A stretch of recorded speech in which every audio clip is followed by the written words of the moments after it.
Hello guys, JRK YouTube ചാനലിലേക്ക് ഏവർക്കും സ്വാഗതം.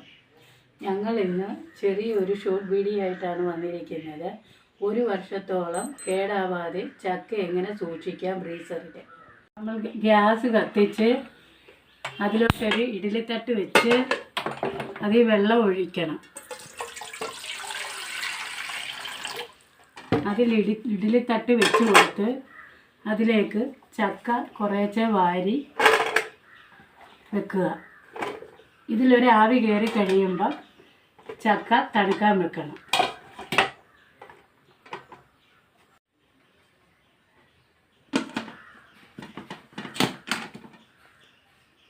അടച്ചു വെച്ച് ഓഫ് ചെയ്യുകയാണ്. ഇത് തണുക്കാനായിട്ട് മാറ്റി വെക്കാം. ഇനി കയറ്റിയ ചക്ക കവറിനകത്ത് കയറ്റി ഇനി ഇത് ഒട്ടിച്ചിട്ട് ഫ്രീസറിൽ സൂക്ഷിക്കാം. കവറ് ഒട്ടിച്ച് ഫ്രീസറിൽ സൂക്ഷിക്കാം. ഫ്രീസറിൽ സൂക്ഷിക്കുകയാണ്. ഈ ഒരു വർഷം വരെയും കേടാവാതിരിക്കും. എല്ലാവരും ഒന്ന് ട്രൈ ചെയ്ത് നോക്കുക. ലൈക്ക് അടിക്കുക, കമൻറ്റ് ചെയ്യുക, ഷെയർ ചെയ്യുക.